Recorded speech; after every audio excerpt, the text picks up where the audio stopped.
आम्ही आलोच. या काका. आमचा खानावर अजिबात भरोसा नाही. तुम्ही लागलीच खाली जा आणि खान सर्व अटी पाळतोय की नाही ते पहा. आणि जरा जरी शंका आली काका तर बेलाशक भेट रद्द करून टाका. आम्ही केदारेश्वराचं दर्शन घेऊन आलोच. जी राज राज मुजरा राज मुजरा मुजरा. अहो काय झालं? धनी गनिम दगाबाज बोल बोल म्हणता अंग जणीनं वार करल. मग आपल्या गरीबाची एक इरती आहे. अंगाला सिल्कला राज बख्तर घातल्या बिगर त्या राखीसाला सामोरं जाऊ नकासा. सील करायचं? जी राज. चला.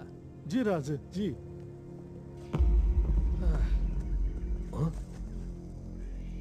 अरे देवा, राजाने पुरतं ओळखलंय खानाला. हे बंदूकधारी काहीही करून अडवायला पाहिजेत, नाहीतर सगळं मुसळकी रात जायचं. या राज.